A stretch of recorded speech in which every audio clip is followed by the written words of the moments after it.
మోకాల నొప్పులకు ఎటువంటి సర్జరీ లేకుండా ఎపియాన్ పెయిన్ క్లినిక్ అందిస్తున్న అత్యాధునిక చికిత్స.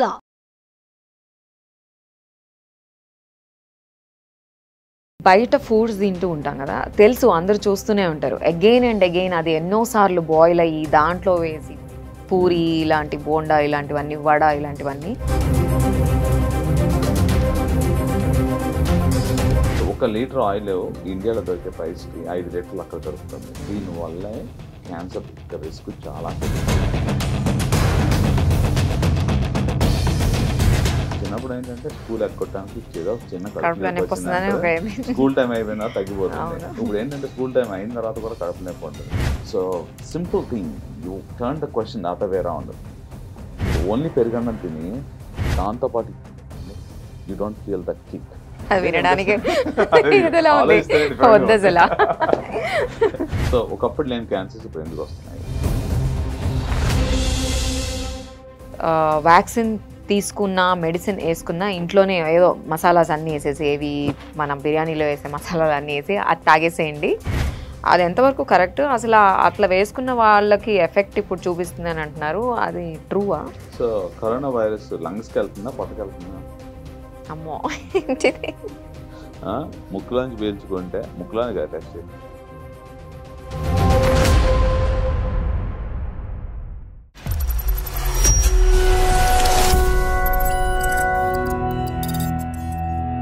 Welcome to Suman TV doubt with doctors. మనం బ్రేక్ఫాస్ట్ నుంచి మిడ్ నైట్ వరకు చాలా రకరకాల డిఫరెంట్ ఫుడ్స్ తింటూ ఉంటాం.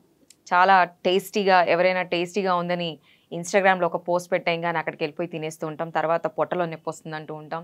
సో వీటన్నిటికి రీజన్ ఏంటో తెలుసా మీకు? చాలామందికి గ్యాస్ ఇష్యూస్ వస్తున్నాయి. అసలు ఇది ఎందుకు వస్తుంది?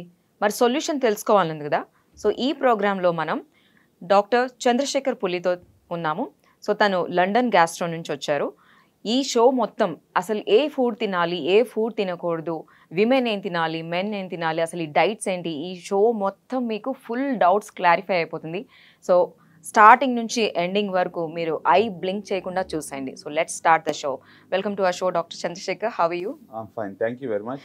అయితే ఆయిల్స్ దగ్గరకు వస్తే, బయట ఫుడ్స్ తింటూ ఉంటాం కదా, తెలుసు అందరూ చూస్తూనే ఉంటారు. అగైన్ అండ్ అగైన్ అది ఎన్నోసార్లు బాయిల్ అయ్యి దాంట్లో వేసి పూరి ఇలాంటి బోండా ఇలాంటివన్నీ, వడ ఇలాంటివన్నీ కానీ తింటూ ఉంటాం. మళ్ళీ కడుపులో నొప్పి, మోషన్స్ ఏదో ఒకటి అవుతూ ఉంటుంది కదా. సో ఒక ఆయిల్ అన్నిసార్లు బాయిల్ అయిన ఫుడ్ని తినడం కరెక్టా?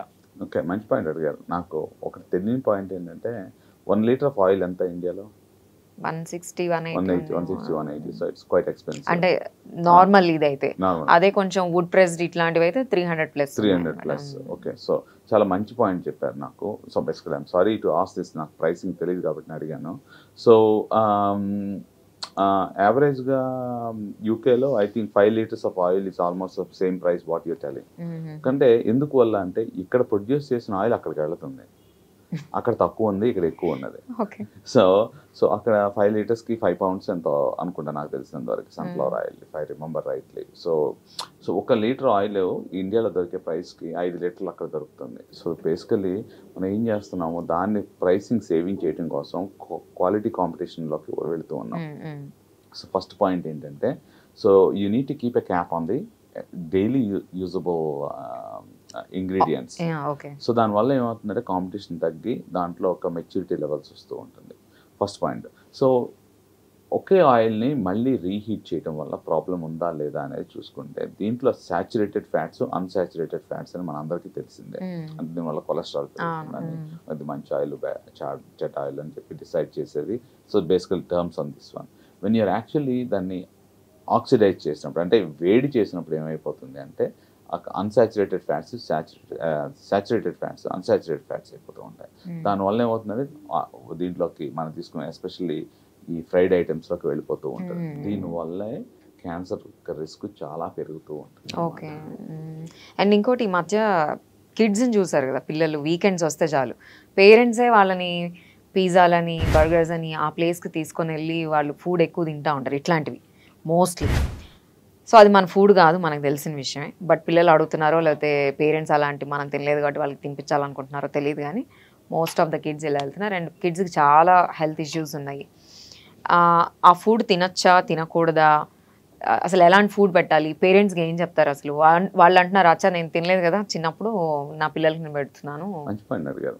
మనకు లేని మన పక్క వాళ్ళకి ఇవ్వాలి, మన పిల్లలకి ఇవ్వాలి అనేది కాన్సెప్ట్. అందుకే కదా we're actually striving hard to ఎన్నో వెనకాల వేసుకోవాలి, ఎంతో ఇవ్వాలి అని చెప్తూ ఉంటారు. సో ఎస్, ఇవ్వాల్సింది సంస్కారం, పిజ్జాలు కాదు. పిల్లలకు నేర్పించాల్సింది values. That's what I think. ఎందుకు అని అంటే పిజ్జాలు బర్గర్లు కాదు, మనకి లేనిది వాళ్ళకు ఉన్నది అనేది ఏంటంటే మనం ఇవ్వాల్సింది వాళ్ళకి ఒక వాల్యూస్, వాళ్ళ యొక్క perception of towards life. So ఈ పిజ్జాలు బర్గర్ల వల్ల మీ ఇందాక మాట్లాడుకున్నాం, చిన్న వయసులోనే కడుపు నొప్పి వస్తుంది. ఒక మైదా పిండి కలుపుతారు వీటన్నిటిలో అని చెప్పాలంటే, దానివల్ల ఏమవుతుంది, ఒక రకమైన కడుపులు నొప్పి వస్తుంది. నాకు చాలా మంది పేషెంట్ చిన్నపిల్లలు వస్తుంటారు, కడుపులు నొప్పి వస్తుంది. చిన్నప్పుడు ఏంటంటే స్కూల్ ఎగ్గొట్టడానికి ఏదో చిన్న కడుపు నొప్పి వచ్చిందంటే స్కూల్ టైం అయిపోయిన తర్వాత తగ్గిపోతుంది. ఇప్పుడు ఏంటంటే స్కూల్ టైం అయిన తర్వాత కూడా కడుపు నొప్పి ఉంటుంది. ఇది ఎందువల్ల అంటే మనం తీసుకున్న ఫాస్ట్ ఫుడ్స్, చిప్స్, లేకపోతే వేరియస్ చాక్లెట్స్. ఒకప్పుడు ఏంటంటే I think we earned for those chocolates. For example, మన గ్రాండ్ మదర్ వచ్చి ఒక చిన్న పని చేయమంటే they used to give pennies. So అది చేసుకుని దాన్ని సేవ్ చేసుకుని దాంట్లో చూసుకుని those are called values. అది మనకు లేనిది వాళ్ళకి ఇవ్వడం అనేది ఏంటంటే you need to earn for your bread. So మైదా పిండితో వచ్చిన బ్రెడ్ కాదు, ఇలాంటివి ఇవ్వాలంటారు. సో మనకు లేనిది వాళ్ళకి ఇవ్వాల్సింది మనకున్న ఇవ్వండి చాలు, వాల్యూస్. యా, ఈ మధ్య ఒక మూవీలో కూడా వచ్చింది మైదా గురించి, వెరీ రీసెంట్. సో నేను అనేది ఎకరాల పొలం కాదు, మైదాలు కాదు, నేను చెప్పేది give children the values and they will sustain their life. And ఇంకోటి, ఇప్పుడు ఆయిల్ ఫుడ్ అంటే మోస్ట్లీ బిర్యానీనే తింటారు, అందరు వెళ్తే బిర్యానీనే తింటారు. అలాంటి ఆయిలీ ఫుడ్ తిని వెంటనే ఈ డ్రింక్ తాగొచ్చా, వేసుకోవచ్చా? సో ఇక్కడ basically for example we're talking about biryani కాబట్టి, లేకపోతే స్పైసీ ఫుడ్ తీసుకున్నప్పుడు కానీ, లేకపోతే మసాలా ఫుడ్. సో నేను జనరల్గా when I did this study నేను ఎలా అసోసియేట్ చేసుకున్నాను అని అంటే, just I put the same question opposite. ఇప్పుడు పెరుగన్నం తిని కోక్ తాగుతారా?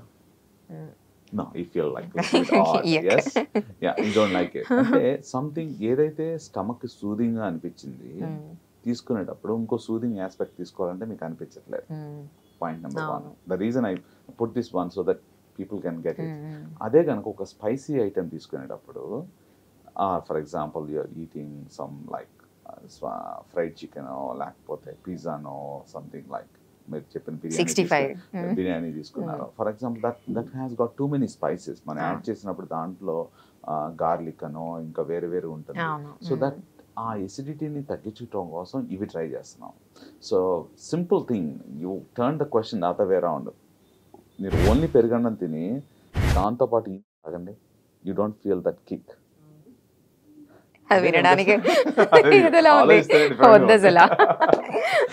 నాకు ఒక సినిమా గుర్తొస్తూ ఉంటుంది. వాళ్ళ బావతో ప్రేమగా తీసుకొచ్చి he is having his party with his friends or whatever drinks that they are having, తీసుకొచ్చి బావ పొద్దున పరవన్నం మిగిలిపోయిన దీంట్లో కలుపుకోమంటారు. So same thing like that. So why అంటే సింపుల్ గా జనాలకు అర్థం అవడం కోసం చెప్తున్నాను ఈ విషయం. ఎందుకు అని అంటే, so when you have something that irritates the stomach, people are soothing with opposite effect. That's what they are doing it. So whether right or wrong అనేది ఏంటంటే, ఇప్పుడు బాడీలో పొట్టలో కొంత ఎసిడిటీ అనేది ఉంటుంది. అది అరౌండ్ 2 to 3 మ్యాక్సిమం 4 ఉంటుంది స్టమక్లో యాసిడిటీ. ఇప్పుడు నేను ఐ డూ ప్రతి పేషెంట్ నా దగ్గరకు వచ్చిన వాళ్ళు చాలా మంది అన్ని హాస్పిటల్ తిరిగేసిన వాళ్ళు వస్తూ ఉంటారు. వచ్చిన వాళ్ళు ఏం చేస్తారంటే, సార్ నాకు గ్యాస్ ఉంది, ఎక్కడికి వెళ్ళినా తగ్గట్లేదు. ఆబ్వియస్లీ వచ్చిన డాక్టర్ ఇప్పుడు మీతో నేను మంచిగా మాట్లాడాలంటే, మీరు బాగా చేస్తారండి, బాగా చూస్తారండి, నన్ను మీరు కాపాడతారని వచ్చానండి, మీ యూట్యూబ్ చూసి వచ్చానండి అని ఏదో చెప్తారు. సో అయిపోయిన తర్వాత నా వే ఆఫ్ ప్రాక్టీస్ ఎలా ఉంటుంది అని అంటే, ఏదో కౌలు చెప్పేదానికంటే, if you actually show them the reason is this and that's why they're getting better. నా దగ్గర వచ్చే పేషెంట్స్ అందరికీ ఇంప్రూవ్మెంట్ ఎందుకు వస్తుంది అని అంటే, నేను వాళ్ళకి ఏం చేస్తాను, పిహెచ్ ఇంపిడెన్స్ అని ఉంటుంది. యాక్చువల్ లోపల పెట్టినప్పుడు చూపిస్తే వాళ్ళకి యాసిడ్ లెవెల్స్ 1 ఉంటున్నాయి, కొంతమందికి అయితే 0.5 ఉంటుంది. అంటే అంటే దానికి పొట్టకు హోల్స్ పడిపోయి అంత ఎసిడిటీ వస్తుంది. So then I started looking at ఎందువల్ల వస్తుంది. మనం తీసుకునే వాటర్ కానీ, మనం తీసుకునే డైట్ కానీ, తీసుకునే స్ట్రెస్ కానీ, లేకపోతే ఇర్రెగ్యులర్ హ్యాబిట్స్. మీరు 4 o'clock బిర్యానీ అని అన్నారు చూసారా, ఈ టైప్ ఆఫ్ థింగ్స్ ఇది ఎవరితో షేర్ చేయరు. So this is what really happens. And then నేను ఆ టెస్ట్ చేసినప్పుడు ఏం చెప్తా అంటే మీరు రోజు ఏం చేస్తున్నారు అదే చేయండి, then I can really the computer will tell me అని చెప్తాం. అండ్ ఇంకోటి ఈ కరోనా టైంలో డాక్టర్ ప్రిస్క్రిప్షన్ లేదు, ఏం లేదు, మరి అది ఎలా వచ్చిందో తెలియదు కానీ ఆ న్యూస్. వ్యాక్సిన్ తీసుకున్నా, మెడిసిన్ వేసుకున్నా, ఇంట్లోనే ఏదో మసాలాస్ అన్నీ వేసేసి, ఏవి మనం బిర్యానీలో వేసే మసాలాలు అన్నీ వేసి అది తాగేసేయండి. అది ఎంతవరకు కరెక్ట్? అసలు అట్లా వేసుకున్న వాళ్ళకి ఎఫెక్ట్ ఇప్పుడు చూపిస్తుంది అని అంటున్నారు, అది ట్రూవా? సో కరోనా వైరస్ లంగ్స్కి వెళ్తుందా, పొట్టకి వెళ్తుందా? అమ్మో ఏంటిది? ముక్కులోంచి పీల్చుకుంటే ముక్కులోని కదా టెస్ట్ చేసింది, పొట్టలో కాదు కదా కరోనా వైరస్ గురించి. సో మనం తీసుకునేది లంగ్స్ లోకి వెళ్తుంది virus. It's virus, it's respiratory type of virus. Okay, నేను ఆ టైంలో చూసిన gastric issues I never seen in my life. అన్ని రకాల వాళ్ళు జీరా వాటర్ లీటర్ తాగి, చిన్న పిల్లోడండి, వాడికి severe burping, uncontrollable issues during Covid outbreak ఉన్నప్పుడు తీసుకొచ్చారు. చూస్తే ఈ యొక్క ఫుడ్ పైప్ మొత్తం అంతా రెడ్గా అయిపోయి హోల్స్ పడిపోయి ఉన్నాయి. నేను ముందు చెప్పాల ఆ స్టోరీ అంతా. సో ఫాదర్ మదర్ ఇద్దరు వచ్చారు. వచ్చినప్పుడు ఇంత రెడ్గా ఉంది, ఇలాంటి కండిషన్ నేను ఎప్పుడు చూడలేదు, వాట్ ఈస్ గోయింగ్ ఆన్ అని అడిగాను. జీరో వాటర్ అని తాగుతున్నారా అంటే వద్దన్న 2 లీటర్స్ రోజు తాగేస్తుందని మా ఆవిడ అని చెప్పారు. So and then the reason was purely because of the practices. So ఆ చిన్న పిల్లోడు ఇంటెస్టైన్కి అంత ఎసిడిటీ కానీ అంత ఇది కానీ ఇట్స్ నాట్ గుడ్. నేను ఇందాక చెప్పినట్టు one dress does not fit everybody. So ప్రతి ఒక్కరి సిస్టమ్ డిఫరెంట్గా ఉంటుంది. సో ఇదే టైంలో చాలా మంది ఫంగల్ ఇన్ఫెక్షన్ ఉండే ఆ ఫుడ్ పైప్ లో. So I seen almost everything, bleeding ulcers కాడి నుంచి, స్టమక్ అల్సర్స్ కాడి నుంచి. సో కొంతమందికి పడవచ్చు, కొంతమంది పడకపోవచ్చు. You need to listen to your body and then అది పడినప్పుడు డాక్టర్ని కన్సల్ట్ చేయండి. Don't take your own personal choice. So waters గురించి మాట్లాడుకుంటే ఈ ఫిట్నెస్లో ఉండేవాళ్ళు, హెల్త్ కాన్షియస్ ఉండేవాళ్ళు ఈ మధ్య డిఫరెంట్ వాటర్స్ గురించి మాట్లాడుకుంటున్నారు. అవైలబుల్ ఉన్నాయి కూడా మార్కెట్లో. ఏంటంటే ఆల్కలైన్ అని విన్నా నేను. సో ఇట్లాంటివి తాగొచ్చా? అది ఎంతవరకు కరెక్ట్? అసలు బాడీకి సెట్ అవుతుందా అది? చాలా మంచి పాయింట్ అండి. So first of all what is good water and what are different types of waters available. ఈ 2 రకాలు అంటే ఎలాంటి వాటర్ దొరుకుతుంది. ఒకప్పుడు పూర్వం ఏంటంటే బ్యాక్టీరియా ఫ్రీ క్లీన్ వాటర్ ఉంటే చాలు అనే దాని నుంచి దాన్ని బెనిఫిట్ తీసుకుని డిఫరెంట్ మార్కెటింగ్ ఆఫ్ వాటర్స్ అనేవి వచ్చినాయి. సో దాంట్లో ఎంతవరకు హెల్త్ బెనిఫిట్స్ ఉన్నాయా లేదా అనేది debatable thing. First of all మనకు కావాల్సింది ఏంటంటే క్లీన్ వాటర్, మురికి నీళ్ళు కాకుండా తాగడానికి ఒక మంచి వాటర్ ఉండాలంటే దాంట్లో బ్యాక్టీరియా ఉండకూడదు, తర్వాత అమీబియాసిస్ ఇలాంటివి ఏమి లేకుండా ఉండాలి. సో దాన్ని డిస్ట్రాయ్ చేయాలి. ఫస్ట్ ఆఫ్ ఆల్ మనకి తాగడానికి పెలాటబుల్గా ఉండాలి. ఓకే, టూ సాల్టీ ఉండకూడదు, టూ డిఫరెంట్ టైప్స్ ఉండకూడదు. సో అందు గురించి కొంతమంది విదేశాల్లో చూస్తే బాటిల్స్ మీద దాంట్లో ఎన్ని న్యూట్రియంట్స్ ఉన్నాయి, మెగ్నీషియం ఎంత ఉంది, జింక్ ఎంత ఉంది, సెలీనియం ఎంత ఉంది అన్ని చెప్తూ ఉంటారు. దానివల్ల టేస్ట్ కూడా మారుతూ ఉంటుంది. ఒకటే వాటర్ బాటిల్స్ డిఫరెంట్ బ్రాండ్స్ ఉండి డిఫరెంట్ టేస్ట్ ఉంటాయి. నోటీస్ చేశారో లేదో, ఎస్పెషల్లీ విదేశాలు వెళ్ళినప్పుడు యూ ఓన్లీ ట్రై టు ఒక టైప్ ఆఫ్ బ్రాండ్ తాగాలనిపిస్తూ ఉంటుంది. So but we're actually looking at the safe water. అది ఒక పక్కన పెట్టేద్దాం. సేఫ్ వాటర్ అంటే ఏంటి? దాంట్లో బ్యాక్టీరియా ఉండకూడదు, ఏమి ఉండకూడదు, కొద్దిగా తాగడానికి నీట్ గా ఉండాలి. సో ఇవి పోయి ఒక ఆల్కలైన్ వాటర్ అని, ఇప్పుడు ఈ మధ్య హైడ్రోజన్ వాటర్ కూడా విన్నారో లేదో మరి, అది కూడా విన్నాను నేను. ఇంకేవో నాకు నేమ్స్ గుర్తుకు రావట్లేదు కానీ ఇంకో 2-3 డిఫరెంట్. అసలు దాంట్లో కూడా ఎంత మార్కెటింగ్ అయిపోయిందనంటే కింద బటన్ ఉంటుందంట, ఆ కింద హైడ్రోజన్ అంతా ఒక క్యాప్సూల్లో ఉంటుంది. తాగేటప్పుడు ఇలా కొడితే కిందకి బబుల్స్ వస్తాయంట పైకి. So that it create some pressurization, like carbonated water ఎలా ఉంటుందో అలా వస్తూ ఉంటుంది. సో దాన్ని మార్కెటింగ్ ఏం చెప్తున్నారు అంటే అది 250 ml అంటే ఒక గ్లాస్ నీళ్ళు తీసుకుంటే ఆల్మోస్ట్ ఈక్వలెంట్ టు 1/2 లీటర్ తాగినట్టు ఉన్నది అనే ఫీలింగ్ లో వస్తుంది. But again it's in the research model. So చాలా మంది అథ్లెటిక్స్ కి ఇస్తున్నారు అనమాట to make them hydrated. So next point ఏంటంటే అసలు మామూలుగా ఎంత pH లెవెల్స్ లో ఉండాలి ఈ acid water, so that it is good for our health. ఇందాక చెప్పాను మీకు, స్టమక్ లో యాసిడ్ అరౌండ్ 4 ఉంటే డైజెషన్ స్టార్ట్ అవుతుంది, దానికంటే ఎక్కువ ఉంటుంది. నార్మల్ గా వాటర్ ఎలా ఉంటుందంటే బిట్వీన్ 8 to 9 ఉన్నది is right pH for water. So ఈ ఆల్కలైన్ వాటర్ తీసుకోవడం వల్ల కొంత మనకి బాడీ హైడ్రేషన్ వాల్యూస్ కానీ they are different values. So again these are debatable. Complete గా దీని మీద నేను ఐ డోంట్ థింక్ ఇదే రైట్ వాటర్. కంగన్ వాటర్ అని అంటారు, ఆల్కలైన్ వాటర్ అని అంటారు, హైడ్రోజన్ వాటర్ అని అంటారు, ఎసిడిక్ వాటర్ అనేది I don't think.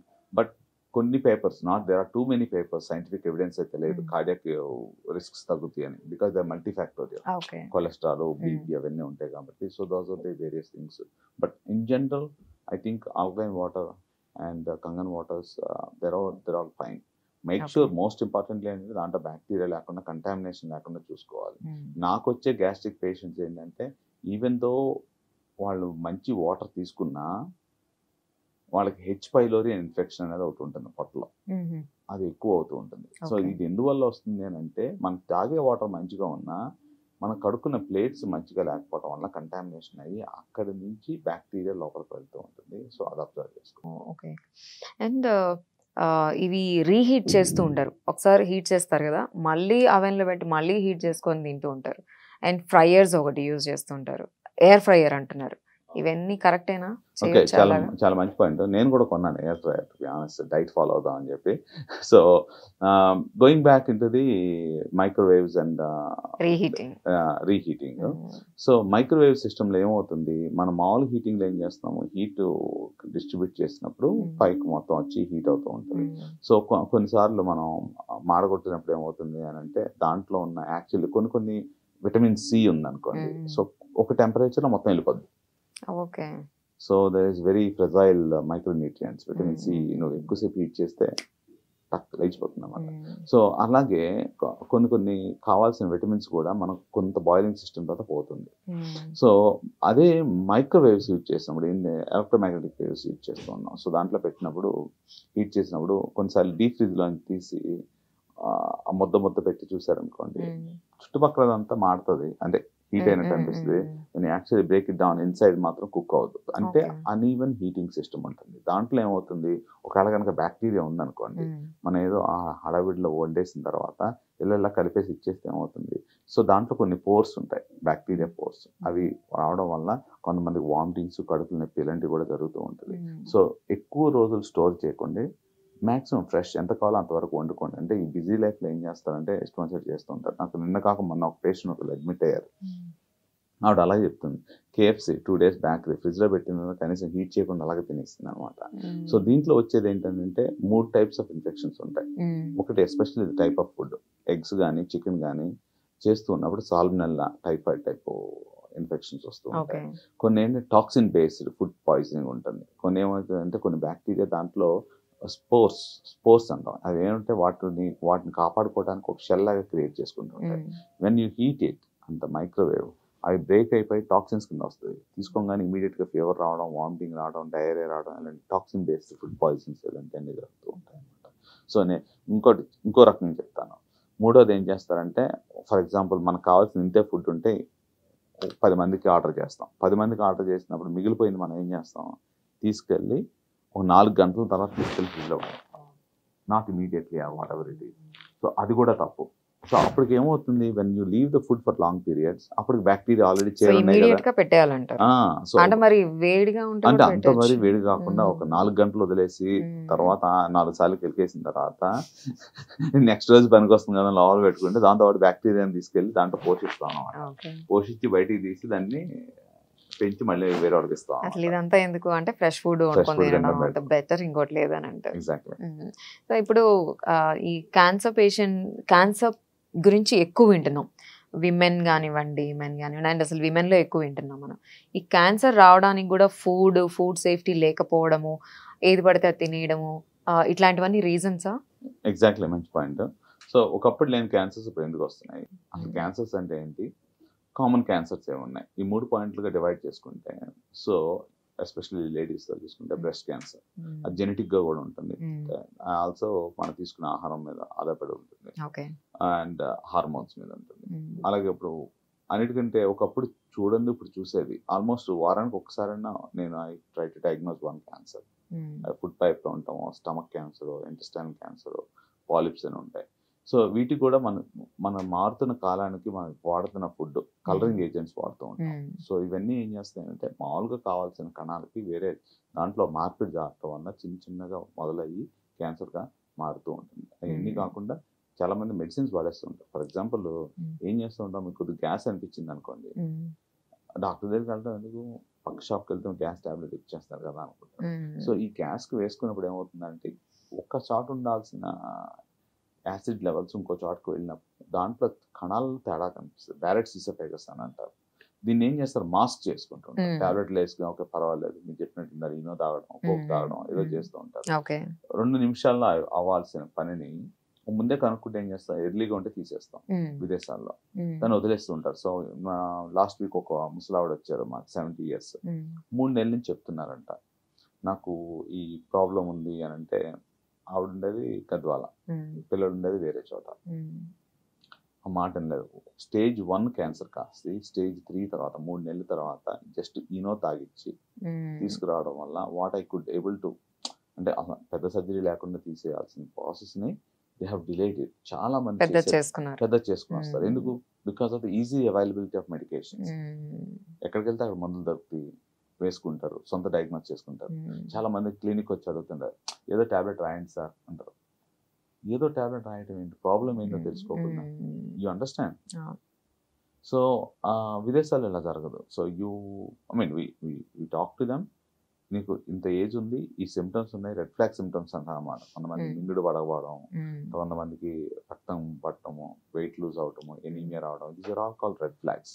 Then you have to do something about it. అంటే లేదని ప్రూవ్ చేసుకున్న తర్వాత ఏదైనా చేయొచ్చు. సో వాళ్ళు ఏం చేస్తారు అంటే ఏదో రాయండి సార్ అంటారు అన్నమాట. సో ఇందాక జస్ట్ మనం మాటల్లో మాట్లాడుకున్నాం కదా, కలర్స్ వేస్తూ ఉంటారు, అజినోమోటో ఒకటి ఉంటుంది, ఇట్లాంటివన్నీ తెలిసినా కూడా తింటూ ఉంటారు. సో అది మన గట్ మీద ఎలాంటి ఎఫెక్ట్ చూపిస్తుంది? మంచి పాయింట్ చెప్పారు. సో కొంతమంది, చిన్న ఎగ్జాంపుల్ చెప్తాను, గుట్కా గురించి యాడ్ చేయకూడదు, కానీ ఎంతమంది నవ్వుతూ ఉంటారు. You understand?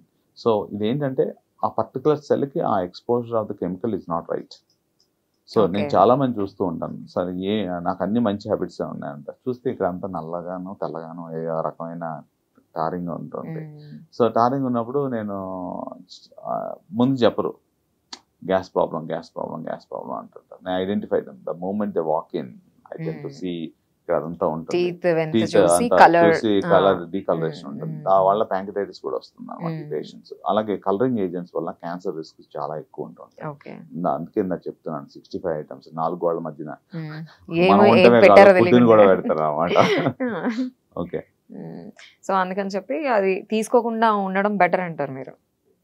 సో ఈ షో ద్వారా చూస్తున్న ఎవరైతే మనకి ఆడియన్స్ ఉన్నారో, ఈ షో త్రూ మీరు ఏ మెసేజ్ ఇవ్వాలని అనుకుంటున్నారు? ఓకే, ఈ షో త్రూ నేను చెప్పాల్సింది ఏంటంటే, చాలా మందికి కాంప్లెక్స్ ప్రాబ్లమ్స్ ఉంటాయి. డెఫినెట్గా నేను చెప్పేది ఏంటంటే, సొంత నిర్ణయాలు తీసుకోవద్దు, సొంత ప్రయోగాలు చేయొద్దు, సొంత చిట్కాలు ఫాలో అవ్వద్దు. ప్రతి మనిషి బాడీ డిఫరెంట్, ప్రతి సిచ్యువేషన్లోనూ డిఫరెంట్. ఇవాళ ఒక రకంగా ఉంటే రేపు ఒక రకంగా ఉంటుంది. మీరు వాడే మెడికేషన్స్కి ఇంటరాక్షన్స్ ఉంటూ ఉంటాయి. So you better take a medical advice. And చిట్కాలు ఓకే పనిచేస్తాయి కొంతవరకు, దాన్నే కంప్లీట్గా ఇది 100% ఒకళ్ళు చేశారు కాబట్టి అందరూ ఫాలో అవ్వాలని నేను చెప్పను. ప్రతి ఒక్కళ్ళ బాడీ డిఫరెంట్, ప్రతి ఒక్కళ్ళు డిఫరెంట్గా ఉంటారు, ప్రతి ఒక్క సిచ్యువేషన్ డిఫరెంట్గా ఉంటారు. Just try and take medical advice. Okay, ఒక డాక్టర్ని చూడాలంటే ఇంత ఖర్చు అవుతుంది అనే దానికంటే దాన్ని కాంప్లికేట్ చేసుకోవడం వల్ల ఇంకా ఎక్కువ అవుతుంది అనేది నా ఉద్దేశం. Thank you doctor, thank you so much for sharing your experience and knowledge about the gastro and food and diets and so many things. Thank you so much. Thank you very much. Yeah, so చూసాం కదండి, through ఈ video ద్వారా అసలు ఏం diet తీసుకోవాలి, ఎలాంటి food తీసుకోవాలి, ఎలాంటి కేర్ తీసుకోవాలి, అవన్నీ చూసారు కదా మీరు. Stay tune and thank you so much.